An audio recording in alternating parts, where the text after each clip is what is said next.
Puede tomar su asiento si gusta. Mientras estemos en esta vida, hermanos, vamos a tener tribulaciones, vamos a tener pruebas. La palabra de Dios dice que nos unamos, ¿verdad? Dice que lloremos con los que lloran y nos alegremos con los que se alegran. Um, Aunque tengamos dificultades, ¿verdad? Y problemas, dice la palabra de Dios que nuestra fe es probada, ¿verdad? Dice, la fe de ustedes dice que es más preciosa que el oro, dice, va a ser probada, va a ser pasada por el fuego, dice, y después será revelada, ¿verdad? Y dice que esa fe va a dar gloria y alabanza a nuestro Dios. Y va a haber el tiempo, ¿verdad? Que nos vamos a gozar juntos, nos vamos a alegrar juntos, nos vamos a regocijar. Entonces, el momento, ¿verdad? Le doy gracias a Dios de que me ha permitido predicar la verdad, que no les he predicado a falsedad, siempre les he predicado lo que está en la palabra de Dios, a lo que el Señor dice acerca de su escritura. Y a veces es la palabra de Dios es la que nos moldea, ¿verdad? Es la que nos fortalece. No puedo predicar cosas que no son realistas, sino lo que dice la palabra de Dios. Nuestro Señor Jesucristo vino a la tierra y vino a sufrir. A mí me encantaría, ¿verdad?, predicar solamente buenas nuevas, aunque son buenas nuevas, pero a veces, ¿verdad?, nos toca ser pasados. Lo digo por mí mismo, hermanos. Yo mismo estoy pasando por bastante tribulación y el Señor pues está trabajando en mi vida, ¿verdad? Y confío en que Él utiliza las circunstancias y la gente alrededor de mí uh, para refinarme, ¿verdad? Y así de igual manera seamos positivos, aunque sea imposible a veces serlo por lo que nos rodea, pero tengamos en cuenta que Dios está en control en nuestras vidas. Lo digo personalmente nuevamente y en cualquiera de ustedes, ¿verdad? El día de hoy, ¿verdad? Estamos en el libro de Juan. Hoy terminamos el libro de Juan. Pienso que vamos a empezar el libro de los Hechos. El libro de los Hechos es un libro muy interesante porque es el libro de los Hechos del Espíritu Santo. Hemos conocido a los discípulos, ¿verdad?, de Jesucristo, personas con muchas fallas, ¿verdad?, con muchas faltas, con la visión a veces demasiado corta. Pero en el libro de Hechos ellos se han mudado a una persona diferente. Han sido vestidos del poder de Dios dentro de ellos y el Espíritu Santo empieza a realizar milagros a través de ellos, empiezan a ser perseguidos, pero a ellos no les importa eso porque están caminando en el poder del Espíritu Santo. Es un libro, verdad, muy interesante. Lo mismo podemos decir de nosotros. A veces sentimos que no podemos, pero cuando el Espíritu de Dios está en nosotros, todo lo podemos. Y cuando el Señor quiera darnos el, el Espíritu Santo, ¿verdad? El overflow, ¿cómo se dice overflow en español? Um, la llenura del Espíritu Santo es cuando Dios empieza a hacer maravillas en nuestras vidas. Es el capítulo 21, es el último capítulo. Dice, ¿verdad? Acabamos de mirar que Jesucristo acaba de resucitar, se apareció a sus discípulos y después se apareció a Tomás, ¿verdad? Y Tomás estaba de incrédulo, dijo, si no meto mi dedo en sus manos, ¿verdad? Y mi brazo en su costado, no voy a creer, dijo él, ¿verdad? Así es el enemigo, ¿verdad? Siempre quiere que evidenciemos al Señor, ¿verdad? Sabiendo que nuestra salvación no es por vista, sino es por fe, porque creemos en el Señor. Vamos a orar. Padre amado, te damos gracias en esta tarde por tu palabra, Señor. Queremos pedirte que bendigas tu palabra el día de hoy, mi Dios. Padre, no quiero oscurecer tu palabra, quiero, Padre, interpretarla, Espíritu Santo, conforme a tu verdad, mi Dios. Que tú nos estés dando crecimiento, Padre, en esta tarde. Señor, nuevamente, como siempre, mi Dios, yo no tengo nada para ofrecer de mí mismo, sino lo que tú quieras dar a tus hijos, Señor, a tu pueblo, Padre. Te doy gracias, Espíritu Santo. Te pido que tomes control en el nombre de Jesús. Amén. Dice el verso 30, vamos a empezar en el verso capítulo 20, verso 30, dice, hizo además Jesús muchas otras señales en presencia de sus discípulos, las cuales no están escritas en este libro, pero estas se han escrito para que crean que Jesús es el Cristo y es el Hijo de Dios, para que creyendo tengan vida en su nombre. Dice el apóstol, ¿verdad? Hizo muchas otras cosas Jesús, pero estas se escribieron para que ustedes crean. Entonces, la palabra señales, ¿verdad? Es la misma palabra cuando usted mira, no es la palabra milagro, es la palabra señal, ¿verdad? Cuando usted va en la carretera, a mí me gusta que haya señales en la carretera. No sé si a usted le gusta que haya señales en la carretera. ¿Por qué? Porque le avisan lo que viene, le dice qué tan retirado está de su destino, le dice lo que hay en el camino, si va en el camino equivocado, ¿verdad? Esas son las señales. Entonces dice que todo lo que hizo Jesucristo, todos esos milagros son señales. ¿Para quién? Para todo aquel, dice, que cree en Él. Las señales son buenas. ¿Por qué? Porque nos dirigen, tienen un propósito y nos llevan a un destino. Y todas las señales de Jesucristo, hay 36 milagros escritos en los 4 evangelios, ¿verdad? Que son Mateo, Marcos, Lucas y Juan. Pero dice, de estos 5 que yo escribí, perdón, dice, los escribí, dice, para que crean que Jesús es el Cristo es la palabra Mesías, ¿verdad? Estas señales les escribí para que entiendan que Jesús es el Salvador, ¿verdad? Está diciendo básicamente que las señales que Jesucristo hizo calificaban a Jesús como el Salvador, el que esperaban, que los milagros que hizo Jesucristo llenaban las expectaciones del Mesías o del Salvador. Dice, y para que sumariza, ¿verdad? Estas se escribieron, es el propósito, para que crean, y el resultado es para que tengan vida en Jesús. En otros lugares, ¿verdad? Se llama la vida eterna. Desde que usted aceptó a Jesucristo, usted comenzó a vivir. Usted ya no va a morir. Usted va a dormir solamente, pero usted va a vivir, dice, para que en Él tengan vida eterna. Dice el verso 21, dice, después de esto, Jesús se manifestó otra vez a sus discípulos junto al mar de Tiberias, y se manifestó de esta manera. Estaban juntos Simón, Pedro, Tomás llamado el Dídimo, Natanael de Caná de Galilea, los hijos de Zebedeo y otros 2 de sus discípulos. Dice, Simón Pedro les dijo, voy a pescar. Ellos le dijeron, vamos nosotros también contigo. Fueron y entraron en una barca, y aquella noche no pescaron nada. Según el evangelio de Mateo, ¿verdad? Dice que cuando María o las mujeres fueron, ¿verdad? A mirar que no estaba ya el cuerpo de Jesús, Jesús se les apareció y les dijo, díganle a mis hermanos que yo los voy a mirar en Galilea. Se esperaron en Jerusalén hasta la fiesta de los panes sin levadura. Y después, ¿verdad? Ellos se fueron a Galilea. Le dijo el Señor, allá los voy a mirar yo en Galilea. Y el mar de Tiberias, ¿verdad? Es el mar de Galilea, solamente que aquí así le llaman porque había una región que se llamaba Tiberias y era de ese lado, porque el mar de Galilea es grande y estaban del lado de Tiberias, es donde ellos estaban. Y, ¿verdad? No sé si ustedes recuerdan cuando Jesús escogió a sus discípulos, que era su oficio de ellos era pescar, eran pescadores, la mayoría de ellos. Y les dijo, síganme, y dice que dejaron las redes, ¿verdad? Y se fueron a seguirle. Entonces algo pasó aquí después de que Jesucristo, ¿verdad? Ya había muerto. Estaban todos, ¿verdad? Juntos, pero no sabían en realidad qué seguía. Y parece como que Pedro se desesperó, ¿verdad?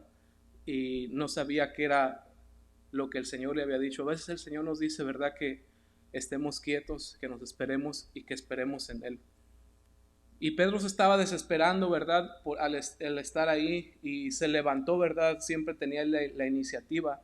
Y dicen, ¿saben qué?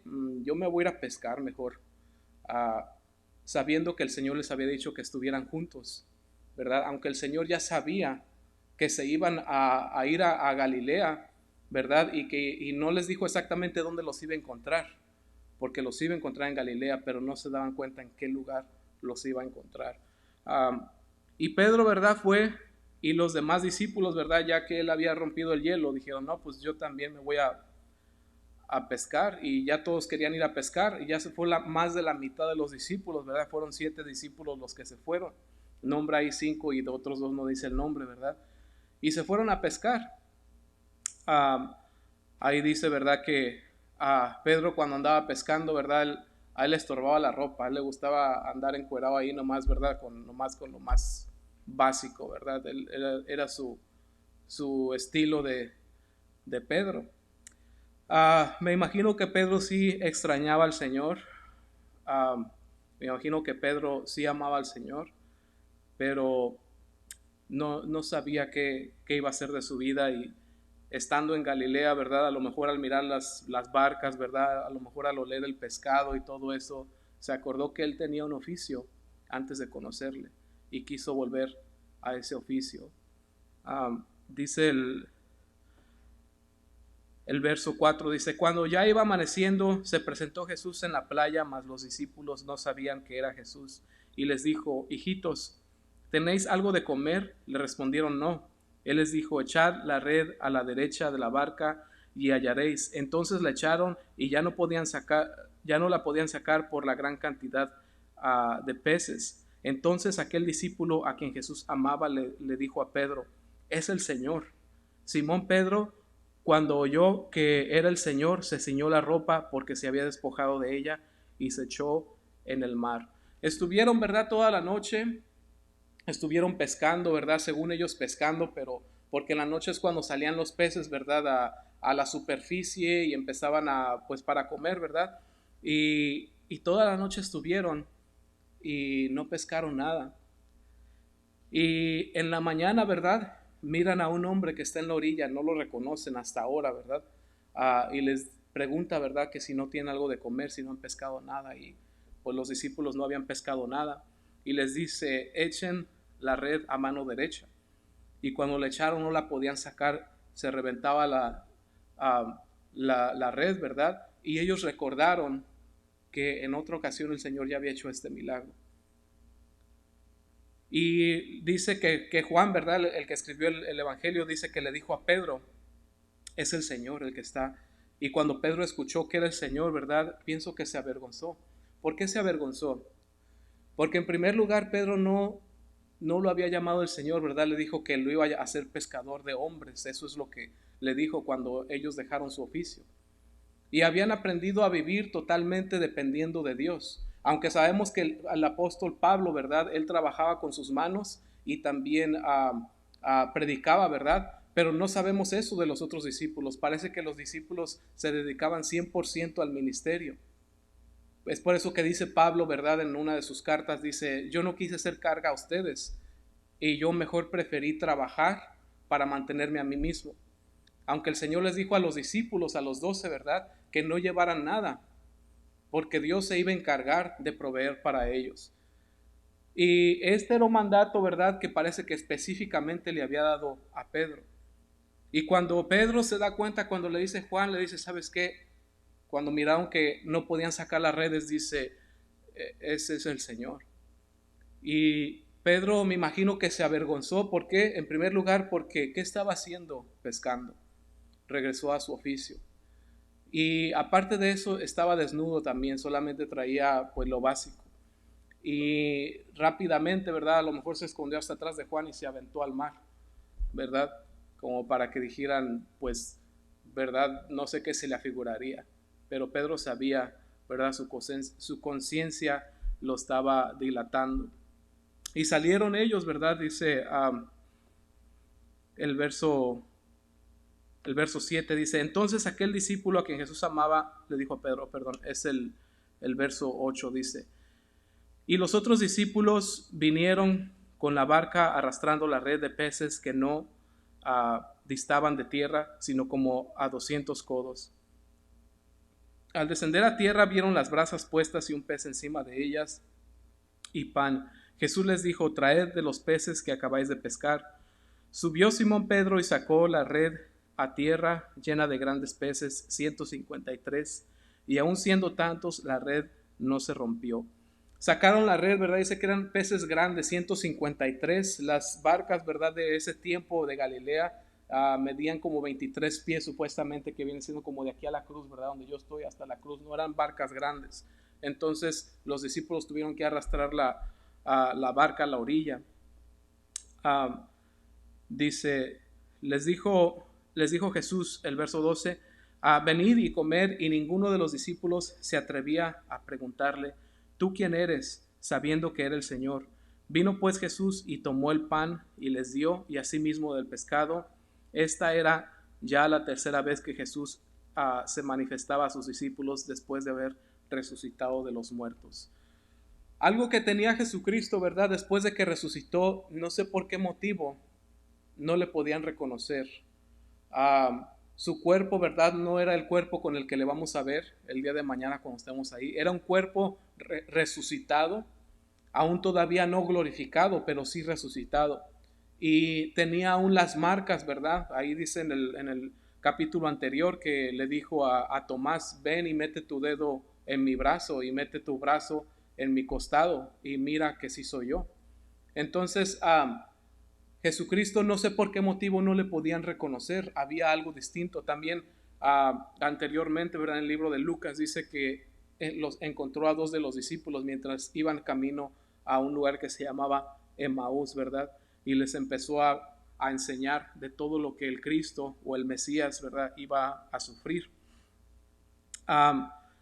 Y cuando ellos miraron, ¿verdad?, cuando aventaron la red y sacaron todos estos peces, ¿verdad?, sabían que era el Señor, pero no se atrevían a preguntarle, ¿verdad?, quién era, sino después de que comieron, ¿verdad?, ya se dieron cuenta. Parece que Jesús se manifestó ya a ellos conforme dice el verso 15.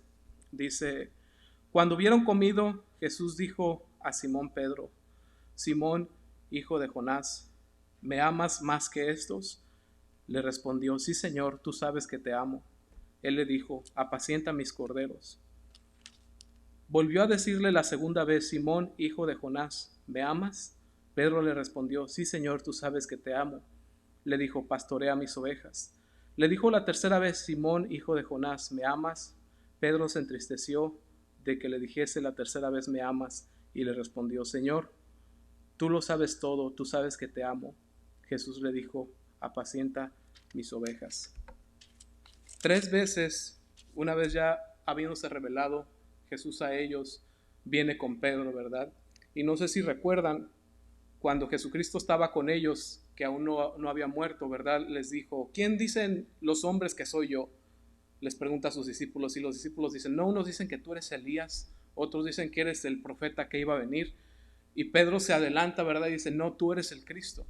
Tú eres el Hijo del Dios viviente, tú eres al que estamos esperando, el que espera a la nación, al que espera a todo el mundo, tú eres el Salvador del mundo. Y le dice el Señor: bienaventurado tú, dice, porque no te lo reveló nadie más, sino mi Padre que está en el cielo, dice. Y yo también te digo, la palabra de Pedro, Pedro no se llamaba Pedro, se llamaba Simón. Simón quiere decir arena, Pedro quiere decir roca. Le dice: yo también te digo que tú eres Pedro, o que tú eres una roca, dice, y sobre esta roca edificaré mi iglesia. Estoy dando solamente eso como para entender, ¿verdad?, lo que va a decir aquí el Señor a continuación. ¿Por qué le dijo que él ya no era arena, sino que era una roca? ¿Qué es la arena? La arena se mueve, ¿verdad? No está fija. Usted no puede estar fijo en la arena. ¿Por qué? Porque su pie resbala. Pero cuando su pie está en una roca, ¿verdad?, su pie está firme. Y Pedro, antes de la venida del Espíritu Santo, era así. No era confiable, ¿verdad? Era una persona que era voluble, se movía, era circunstancial, era conforme a las emociones, ¿verdad? Muy emocional. Entonces le dice, pero cuando Pedro le dijo: tú eres el Hijo del Dios viviente, le dice: yo también te digo que tú eres una roca. Todo lo contrario de lo que Pedro era. A veces nosotros vivimos así una vida y somos bastante emocionales y nuestra fe sube y baja. Y eso no importa porque nosotros no tenemos poder para cambiar nuestras vidas. Si nosotros tuviéramos poder para cambiar nuestras vidas, el Señor no hubiera venido. Pero Él sabe que nosotros no podemos hacer nada al respecto. Él sabe, como dice el Salmo con el que abrimos, ¿verdad? Que somos polvo. Él se acuerda. Pero cuando Dios quiere hacer una obra en tu vida, Él te va a capacitar a través de su Espíritu Santo. Y el Señor le dice, yo también te digo que tú eres una roca, eres inconmovible. Nada, ninguna circunstancia te va a hacer que te eches para atrás. Porque el Señor sabía el futuro que tenía de Pedro. Vamos a mirar el diferente Pedro en el libro de Hechos. Nada que ver con el Pedro que miramos aquí, ¿verdad? Y no fue porque Pedro se puso las pilas, es porque Dios tenía el propósito de cambiarle. Dios lo iba a hacer una persona fuerte, poderosa en el Espíritu Santo. Y le dice, y sobre esta roca edificaré mi iglesia. Se refiere a esta confesión, ¿verdad? Que dijo, tú eres el Cristo, el Hijo del Dios viviente. Y ahí es donde todos nacemos, ahí es donde todos empezamos. Cuando aceptas al Señor como tu Salvador. Ese es el principio. El poder de lo alto viene en su tiempo, cuando el Señor te lo quiere dar. Nosotros no tenemos el poder de cambiarnos, solamente el Señor. Esa es una obra que Dios hace. Por eso es injusto que nosotros digamos, ¿verdad?, de los hermanos que no han cambiado, que no pueden cambiar, y esperemos que rechinen de limpios, ¿verdad? Eso es algo que el Señor hace y lo hace en su tiempo.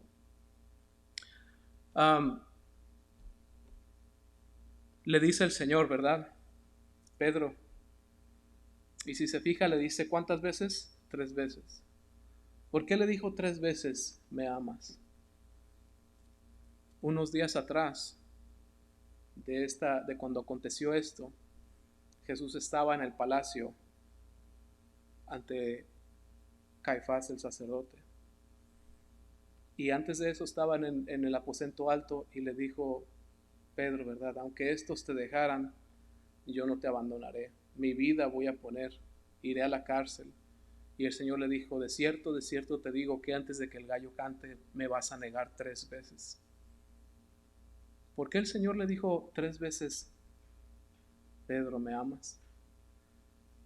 Tenía que dar cuentas, Pedro, por qué le había negado. Imagínate cuántas veces le hemos negado nosotros. Cuando el Señor se apareció, el Señor se acordó que estaba en el patio, dice el libro de Lucas, ¿verdad? Que volteó la última vez cuando Pedro maldijo. Y dice maldijo y dijo, no lo conozco, no conozco a tal hombre. Dijo una maldición. Y el Señor lo miró. Ahora el Señor está resucitado.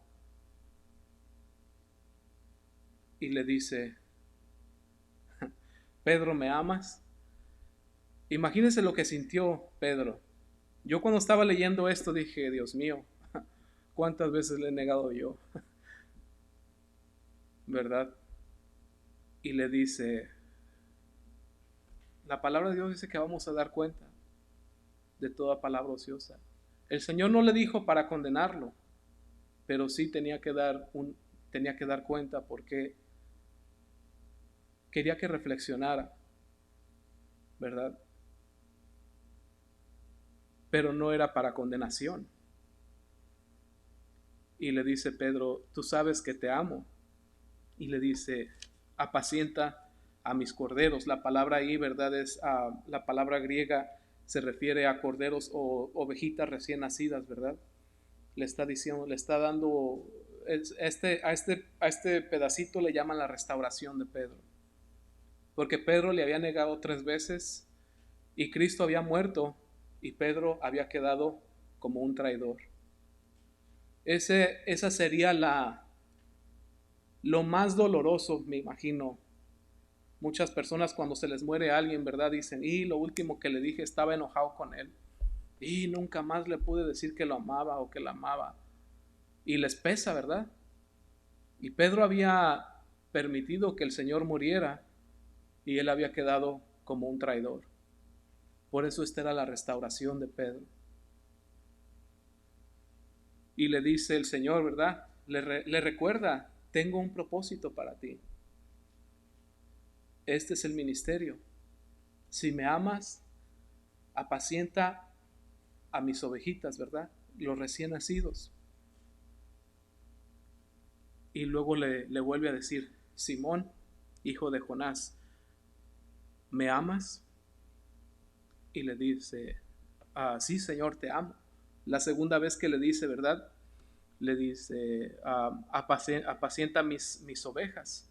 Eso quiere decir, ¿verdad? La palabra ahí que utilizó, ¿verdad? Son ovejas pequeñas, que a lo mejor no son ovejas maduras, ¿verdad? Y esto tiende, ¿verdad?, a más que alimentar a las ovejas, sino a tener cuidado de las ovejas. Después le dice la tercera vez a Simón, ¿me amas? Y parece que cuando le dijo la tercera vez, ¿verdad? El Espíritu Santo redarguyó a Pedro. No sabemos por qué, pero al igual manera como cuando él le negó, no se daba cuenta Pedro que le estaba negando. ¿Saben cuándo se dio cuenta? Cuando cantó el gallo. La tercera vez se dio cuenta y salió llorando amargamente, ¿verdad? Porque había negado a su Señor. Aquí también la tercera vez parece cuando le dice, ¿me amas? Como que le cae el 20, ¿verdad? Y dice, ya sé por qué me preguntaste 3 veces. Y dice que se entristeció, ¿verdad? Juan pudo mirar que se entristeció Pedro. Pero Pedro sabía que le amaba. Si Pedro no le hubiera amado, no hubiera llorado. Si Pedro no le amara, ¿verdad? No hubiera salido corriendo, se hubiera escondido, ¿verdad? No sé cuántos lo mirarían. Pero dice que lo escucharon llorar, ¿verdad?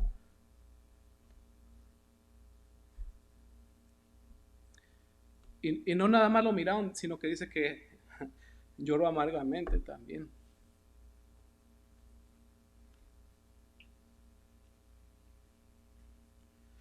¿Y qué quiero decir con esto? Que nosotros pecamos y pecamos muchas veces, pero el Señor sabe que le amamos. Y que nuestro pecado no determina que nosotros le odiemos o que no queremos nada con Él. Simplemente lo que determina es nuestra debilidad y nuestra incapacidad de serle fiel.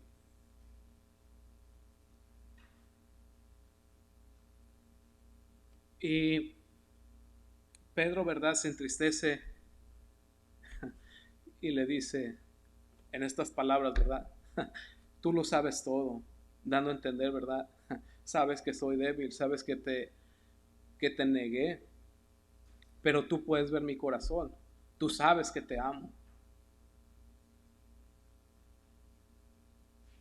Y aquí nos identificamos con Pedro en su debilidad, porque fallamos muchas veces, porque le negamos muchas veces, inclusive hasta queremos hacer la vida, ¿verdad?, que llevábamos antes, la vida de pescadores, ¿verdad?, al igual que Pedro. Ya se había olvidado de lo que había hecho los últimos 3 años de su vida.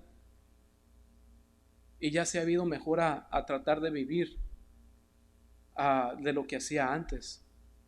Y el Señor le dice, ¿verdad?, la tercera vez, apacienta a mis ovejas. Quiere decir, ¿verdad?, alimenta y ten cuidado de mis ovejas pequeñas.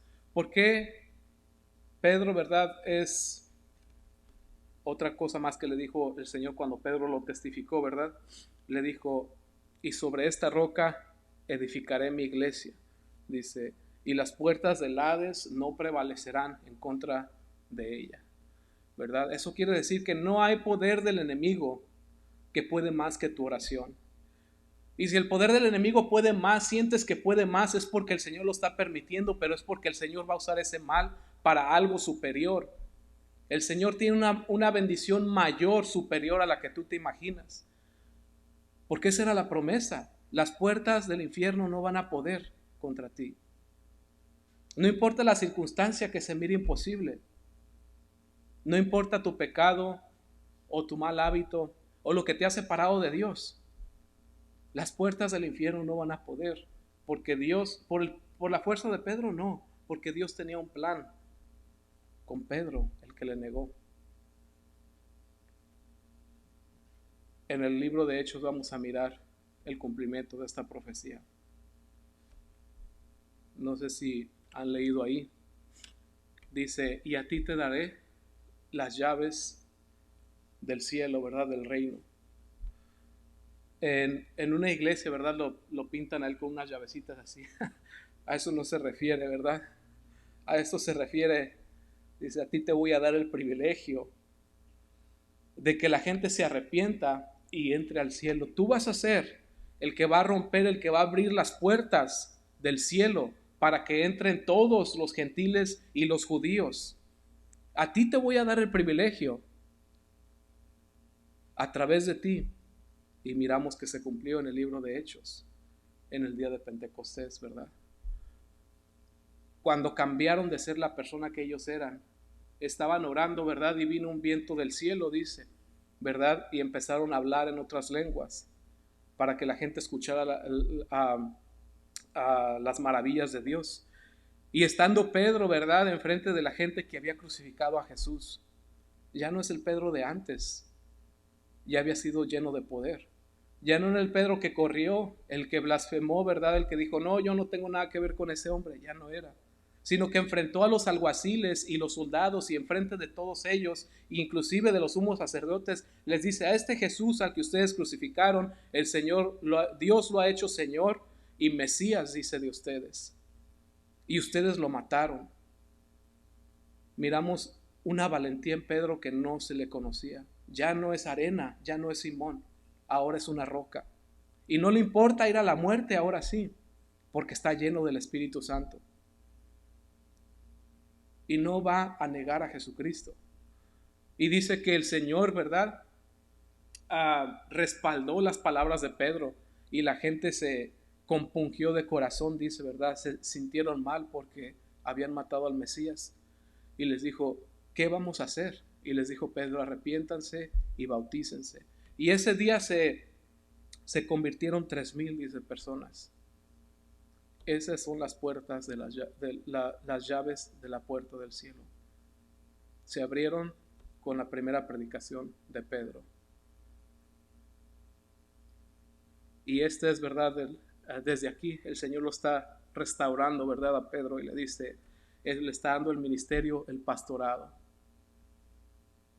Pedro, ¿verdad?, siempre representa, ¿verdad?, el pastorado. Si usted quiere leer el punto de vista de Pedro en la vida de Jesucristo, lea el Evangelio de Marcos.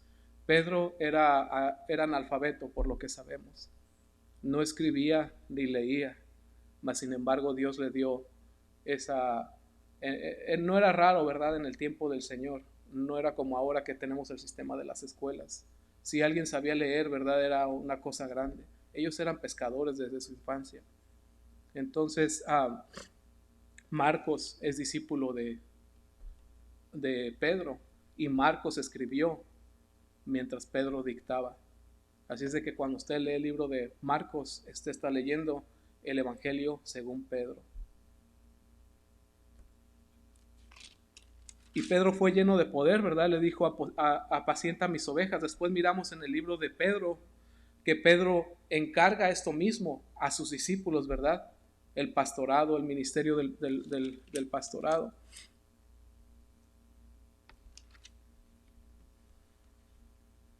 Dice,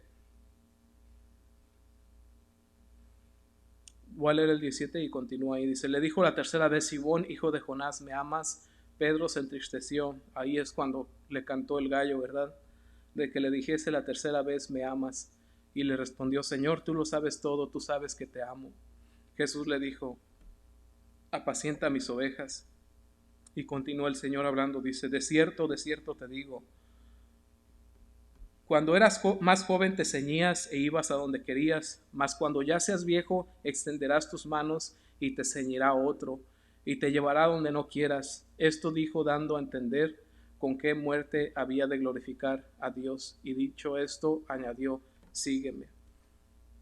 Le dice, ¿verdad? De cierto te digo que ahorita haces lo que tú quieras, dice, pero después otros, ¿verdad?, te van a ceñir. Y dice el apóstol Juan, ¿verdad?, que Jesucristo estaba profetizando la muerte de Pedro, ¿verdad? Dice, estirarás tus manos.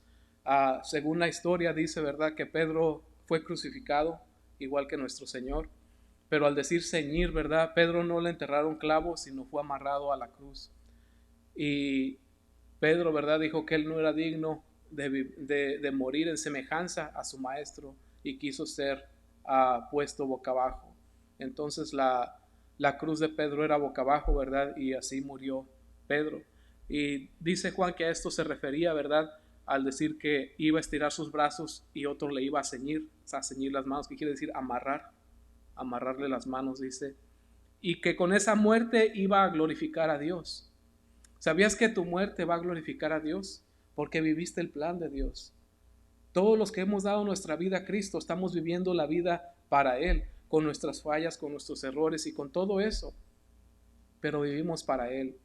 Y como dice en el Antiguo Testamento, ¿verdad? Que Dios estima la muerte de sus hijos, ¿verdad?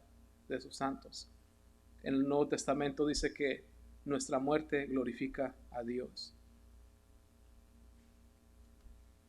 Dice, volviéndose Pedro, vio que le seguía el discípulo a quien amaba a Jesús, el mismo que en la cena se había recostado al lado de él y le había dicho, Señor, ¿quién es el que te va a entregar?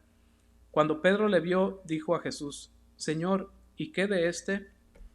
Juan está hablando de él mismo aquí, ¿verdad? Dice que cuando él pudo mirar, ¿verdad? Cuando Jesús quería que los demás miraran lo que estaba pasando, ¿verdad? Porque la conversación no fue privada, fue ahí enfrente de todos.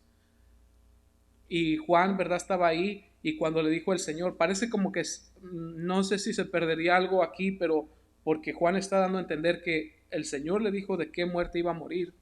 Entonces esto le despierta, ¿verdad? A Pedro a un interés por querer saber qué le va a pasar a Juan también, ¿verdad?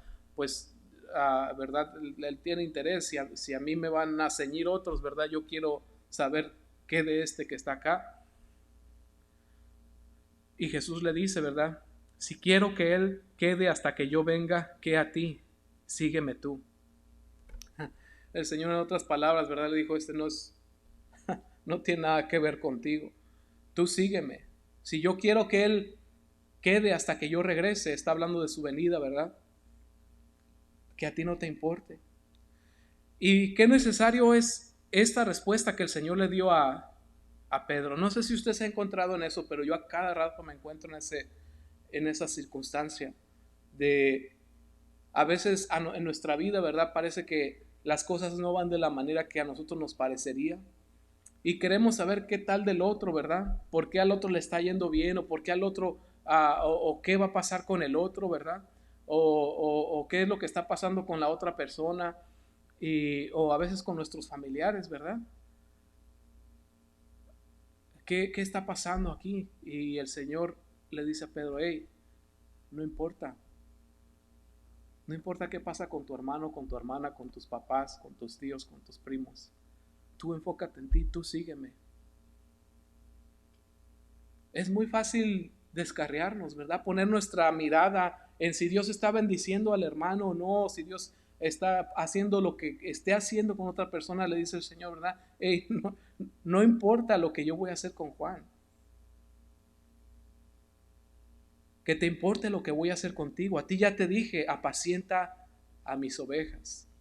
Eso es lo que te toca a ti. Y lo que el Señor te haya hablado a ti personalmente, lo que el Señor te diga a ti personalmente, lo que el Espíritu Santo te dé convicción de que tú tienes que cambiar de ti mismo o tienes que hacer de ti mismo o tienes que dedicarte tú mismo, en eso concéntrate. Lo que Dios va a hacer con Juan o no vaya a hacer con Juan, eso no importa. La bendición está en enfocarte en lo que el Señor te dice a ti. Ahí está todo el enfoque.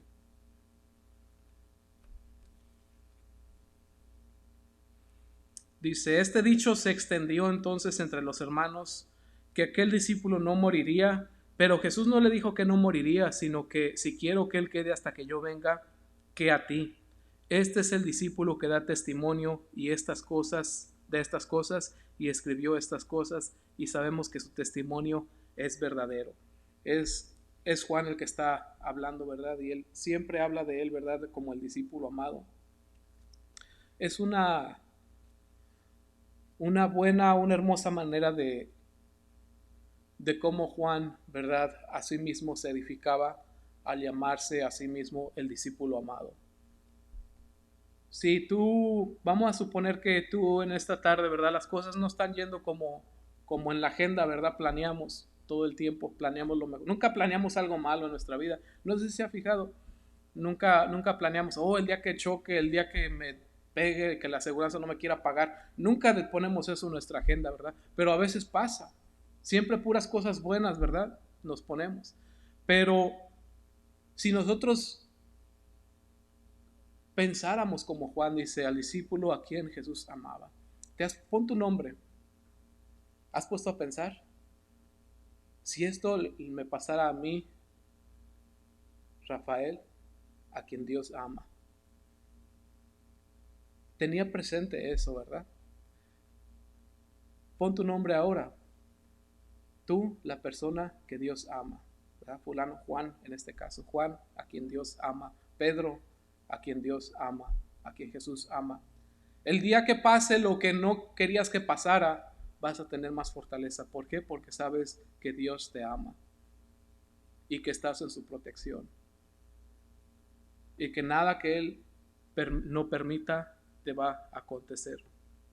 Dice que la gente, ¿verdad? Empezó a decir de él, pues Juan no va a morir, ¿verdad? Porque el Señor dijo que si él va a quedar hasta que el Señor venga. Pero él está clarificando aquí, ¿verdad? Y dice, no es así. Sino que él dijo, si es que yo quisiera que él quede hasta que yo regrese a ti, ¿qué? A eso se refiere, ¿verdad? Pero ya ve que la gente, ¿verdad? Inclusive la gente de ese tiempo, ¿verdad? Así se oía más bonito de esa manera. Sabemos que Juan, ¿verdad? Quizás fue una de las cosas más tristes. ¿Por qué? Porque él miró a sus amigos, ¿verdad? A sus hermanos morir. Él fue el último de los discípulos. A lo mejor no nos hubiera gustado, ¿verdad? Se oye bonito al principio, ¿no? Yo voy a quedar hasta la última. Ya la hice. Pero si pensamos, ¿verdad? Él sufrió la muerte de cada uno de sus hermanos, de los discípulos, ¿verdad? Los que vivimos con el Señor. Y aunque decimos, ¿verdad? Que estamos listos, nos vamos con el Señor, pero duele, ¿verdad? La separación física. Siempre duele, siempre se echa de menos. Y Él quedó hasta la última, ¿verdad? En cierta ocasión, ¿verdad? Dice el libro, en varios lugares, ¿verdad? Aquí, creo que aquí tenemos el libro de los mártires. Ese tiene la muerte de los discípulos, la muerte de Pedro, de todos, ¿verdad? Y también de Juan. Dice que en una ocasión, ¿verdad? Lo metieron a una olla de aceite hirviendo, ¿verdad? Y no le pasó nada a Juan. En 2 o 3 ocasiones trataron de matarlo y no pudieron. Y el Señor, ¿verdad? ¿Por qué no pudieron? Porque no se había terminado el ministerio de Juan. Juan fue pastor en Éfeso, la iglesia de Éfeso. Cuando lea el libro de Efesios, ¿verdad? Está hablando de Juan. Juan era el pastor ahí. Juan también fue, cuando habla en el Apocalipsis, ¿verdad? Que dice, escribe al ángel de la iglesia en Éfeso. Se está refiriendo a Juan, ¿verdad? Juan, él mismo. ¿Por qué no estaba, por qué no murió Juan? Porque su ministerio no había terminado. ¿Qué se necesitaba para que el ministerio de Juan terminara y pudiera morir en paz? Que escribiera el libro del Apocalipsis. El mismo autor que escribió el libro de Juan escribió el libro del Apocalipsis. Y Dios no iba a permitir, ni aunque lo metieran a un caso de aceite hirviendo, que muriera, si Dios no había realizado todo lo que iba a realizar a través de Juan. ¿No te da paz? No te va a pasar nada. Si Dios no ha terminado el ministerio en tu vida, el propósito de tu vida, así te metan a un caldo de hirviendo, no va a pasar nada. Porque Dios tiene cuidado y no has terminado tu ministerio. No te va a pasar nada. Cuando terminó, ¿verdad?, de escribir el libro del Apocalipsis, ya fueron sus últimos días. Es por eso que muchos de los escépticos lo atacan, ¿verdad? Y dicen, no, ya estaba muy anciano, no sabe lo que estaba escribiendo. Es lo que dice el diablo todo el tiempo, ¿verdad? Pero no, miramos, inclusive cuando miramos el libro del Apocalipsis, ¿verdad? Es muy parecido al Antiguo Testamento y todos los juicios que dice desde antes el Antiguo Testamento. Es como un resumen de las profecías que están en el Antiguo Testamento. Dice Juan, y hay también otras muchas cosas que hizo Jesús, las cuales si se escribieran por una, pienso que ni aún en el mundo cabrían los libros que se habían de escribir. Amén. Esa es una forma judía, ¿verdad?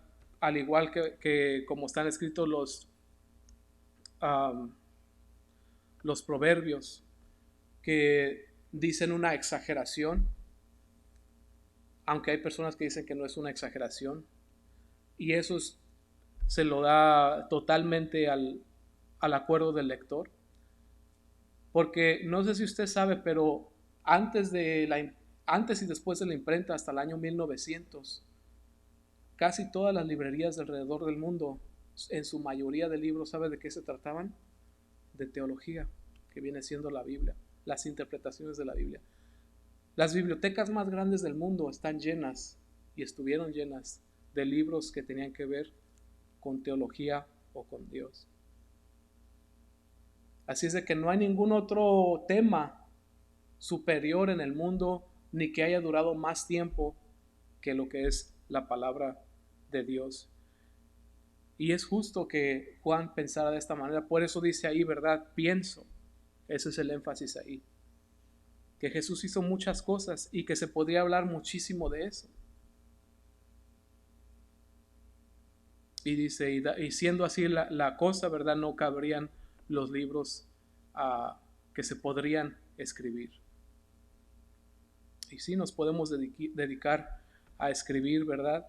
A bastantes cosas, lo que Dios ha hecho con nosotros, lo que Dios ha hecho con los demás, y la multiforme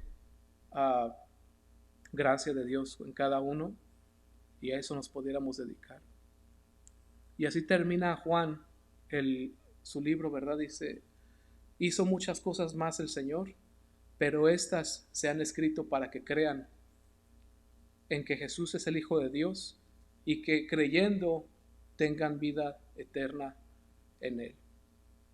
Vamos a orar. Padre, gracias te damos por tu palabra en esta tarde, Señor. Gracias por Pedro, Señor, por no esconder tu interacción, como tú interactuaste con Pedro, mi Dios. A veces somos tan similares a los discípulos, Señor, a Pedro, en que quedamos cortos, Señor, a lo que es necesario hacer, Padre. Pero te damos gracias porque tu Espíritu Santo no lo escondió, Señor, sino que lo escribió ahí para que nosotros tuviéramos paz, para que nosotros tuviéramos confianza de estar ante ti, mi Dios, de venir ante ti con nuestras fallas, Señor, con nuestras faltas, y aún después de negarte, Padre. Gracias te damos porque a ti te plació poner estas flaquezas de los discípulos, Señor, para que nosotros entendamos que eres tú el que hace la obra, mi Dios, y no somos nosotros. Te pedimos que hagas esa obra en nosotros, Señor, y que puedas, así como le dijiste a Pedro, que él sería una roca, Señor, queremos ser rocas para ti a través del poder de tu Espíritu Santo, Padre. Danos la paz, Señor, de saber que nada va a acontecer, Señor, si no está dispuesto por ti, mi Dios, o si nuestro ministerio no ha sido terminado, Padre, nuestro propósito, Señor, de vivir. Te pedimos que en esta semana, Señor, nos hables a través de la Escritura, Señor, a través de las alabanzas, de lo que hagamos, mi Dios, y que puedas fortalecer nuestra fe, Señor, a través de ello, y que nos mantengas de pie, Padre. Acompaña a mis hermanos a sus hogares y donde quiera que ellos vayan en esta semana, mi Dios, en el nombre de Jesús. Amén. Dios los bendiga.